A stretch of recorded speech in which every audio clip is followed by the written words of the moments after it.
I'm happy to report that it didn't take long. 3 or 4 mixes of engaging this mental process of deliberately predicting the move that I was going to make in advance. I started getting it. I'm at a point now where I can pull up my song and I can move the faders around and get a rough balance, and then I can immediately start being like, okay, well, there's obviously too much 220 in those acoustic guitars, about 2-3 dB, I don't know. Open it up, pull 220 hertz down by 2-3 dB, quick check, sounds good enough, move on.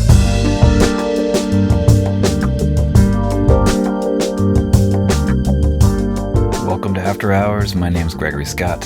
Tonight I'm going to give you something a lot of people have been clamoring for, and that's a bit of an ear training exercise. It's a brain training exercise. What it really is, it's an instinct sharpening exercise. You need to have really sharp instincts in this game if you're going to work fast and confidently and not be treading the same ground, not going around and around in circles on the hamster wheel of trying to get a mix to move forward, but just moving it forward decisively. Hopefully you've watched the episodes already on mixing faster and with smaller moves.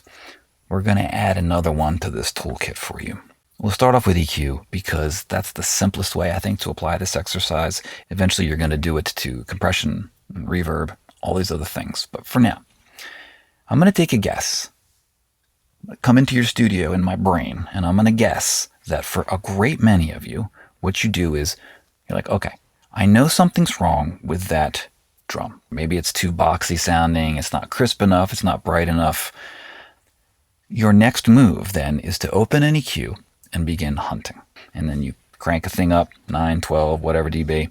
You're sweeping it around, you're listening. Maybe you find it, you suck it out. Maybe you found something, you suck it out. That doesn't fix the problem. The point is, this process is really inefficient, especially in terms of your development as an engineer. It's not a great way to learn. And it's not a great way to learn from your mistakes. Here's what I want you to do instead. Next time you sit down to mix and you've decided that something needs some kind of change with an EQ, I want you to pause. Get conscious about this. Don't just open a plugin. I want you to think to yourself, what needs to change? I want you to name a frequency and I want you to name a decibel amount. Let's pretend you said, I'm going to take out 9 dB at 180 hertz. Go ahead and do that. Open up the EQ, move the frequency to 180, and then, if you can, hard enter in 9 dB, minus 9 dB on there. Don't mouse it down. In other words, don't make any kind of a move where you can hear the sound moving. Enter this in so that you can immediately hear a state change. And then listen and ask yourself, was that the right move? Probably wasn't, because if you were able to just listen to a snare drum and be like, I need to take out 7 dB of 192 hertz, you wouldn't need to be watching my show probably, right? You'd have it down pat. So assuming it wasn't the right move, now do what you normally do. That probably means boosting, sweeping around, hunting, sucking it down, listening, sucking it down more or less, adjusting everything. Okay. When you finally and hopefully quickly get to the place where you know what the move supposed to be, take a moment to remember what you thought it was supposed to be and be like, I thought I needed to take 6 dB out at 200 hertz. It turns out I needed to take 9 dB out at 250. Just say that. Just say, this is what I thought I needed. This is what I actually needed. Let that information flow to the back of your brain where it gets stored in the vault, and then move on with your life. And repeat this process. So the next move that you're going to make and you're like, that acoustic guitar sounds too dull. All right, what am I going to do to that acoustic guitar? Open up the EQ, jump right to that move. Listen. Not right? Do your old process, analyze. The point is, I want you to become more conscious in advance of what exactly you think you need to do in the mix. Then make the move and analyze it. And if it wasn't right, which it probably isn't going to be a lot of the time, then figure it out through whatever trial and error and slogging you have to do. And the really important point here is to note what the difference was. Wow, I thought it was 3K. It turns out it needed to be 6K. So I'm off by an octave. I started doing this myself, I don't know, probably 5 or 6 years ago, because up until that point in time, I was happy to just do a lot of trial and error. And at some point I was like, there's gotta be a quicker way to do this. There's gotta be a way to just kind of know.